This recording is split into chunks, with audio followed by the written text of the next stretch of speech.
Good morning, नमस्ते दोस्तों। दिनांक 20 मई 2024 की आज की कुछ प्रमुख घटनाओं को लेकर मैं फिर से आपके आगे हाजिर हूँ। दोस्तों, आज शुरू करते हैं भुवनेश्वर लोकसभा निर्वाचन क्षेत्र से। भुवनेश्वर लोकसभा निर्वाचन क्षेत्र भुवनेश्वर ये ओडिशा की राजधानी है, हम सबको पता है। यह सबसे बड़ा शहर भी है राज्य का, ओडिशा का। यहाँ लगभग 700 मंदिर है, इसलिए इसे मंदिरों का शहर भी कहा जाता है। इस शहर से पिछली बार 2019 में भारतीय प्रशासनिक सेवा मतलब आईएएस तथा भारतीय पुलिस सेवा मतलब आईपीएस के 2 पूर्व अधिकारियों ने इसी लोकसभा क्षेत्र से चुनाव लड़ा था। आईएएस अधिकारी थी अपराजिता तथा आईपीएस अधिकारी थे बीजेडी के अरूप पटनायक। इन दोनों ने आईएएस वर्सेस आईपीएस ऐसा चुनाव 2019 में लड़ा था। इस बार भी बीजेपी ने आईएएस अधिकारी अपराजिता को फिर से टिकट दिया है। इसके पश्चात आगे चलते हैं।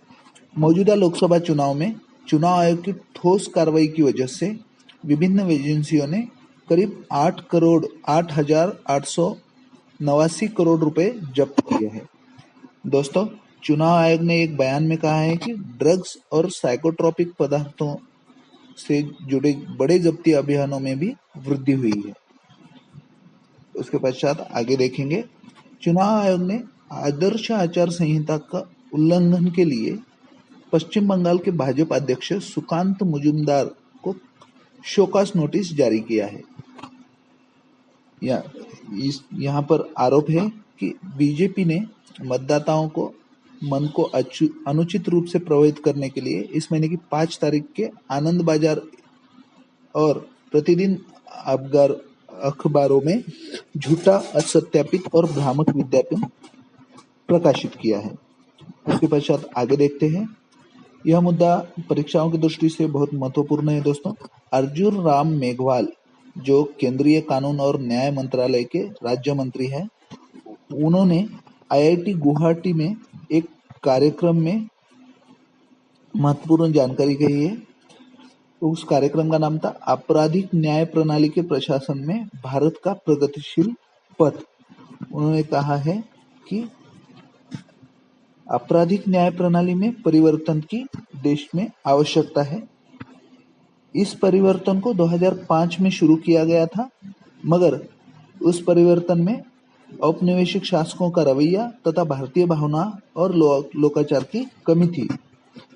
अब जाकर इस सरकार ने मतलब उनकी सरकार ने भारतीय न्यायिक संहिता 2023 तथा भारतीय नागरिक सुरक्षा संहिता 2023 और भारतीय साक्ष्य अधिनियम 2023 ये जो 3 नए कानून जारी किए हैं, ये जन केंद्रित है तथा भारत को तेजी से विकास कर रहा है, उसके अनुसार ये अच्छे है, ऐसे अर्जुन मेघवाल कहते हैं।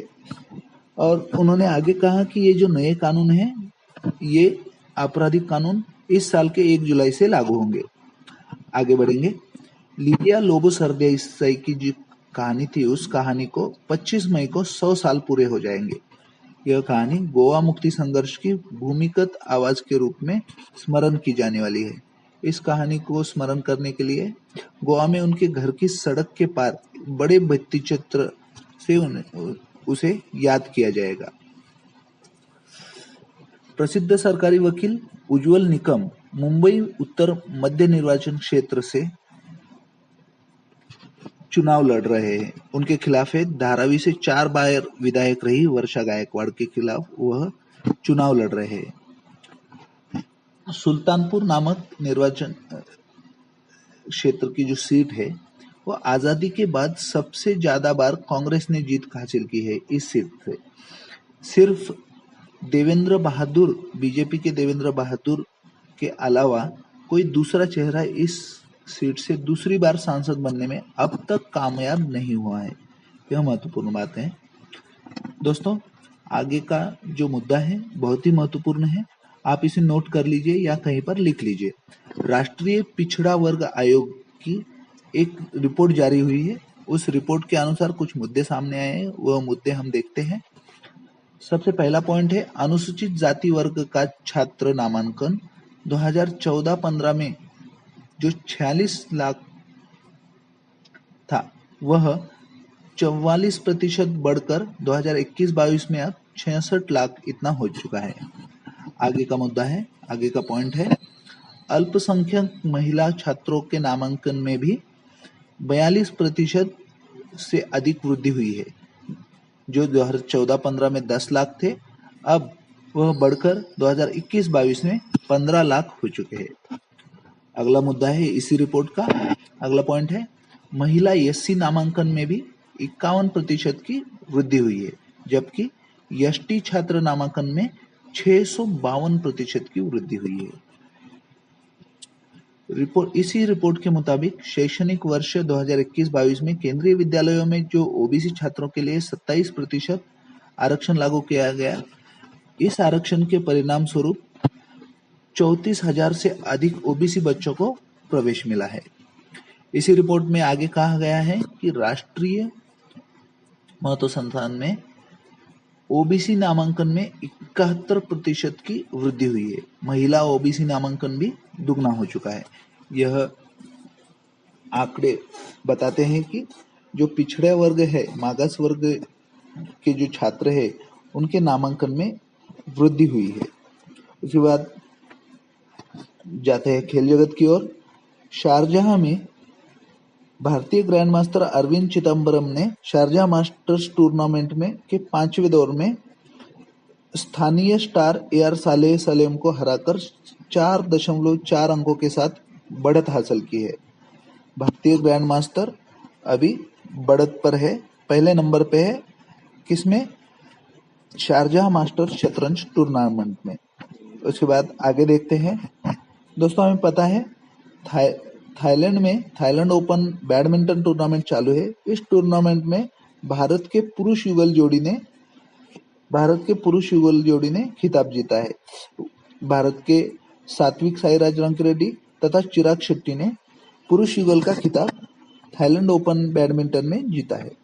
उसके बाद आज का अंतिम पॉइंट देखते हैं, वह है हाई जंपर निषाद कुमार और 200 मीटर धावक प्रीति पाल।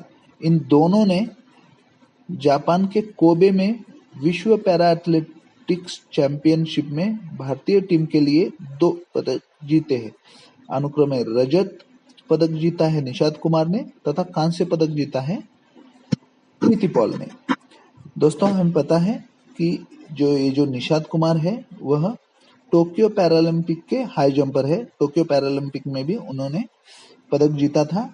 इस बार उन्होंने 1.99 मीटर की दूरी तय की है। इसी के साथ आज के जो प्रमुख करंट अफेयर्स थे 20 मई 2024 के, यहाँ समाप्त करता हूँ।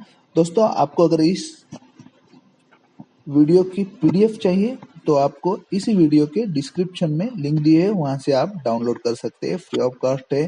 दोस्तों, पढ़ाई कीजिए।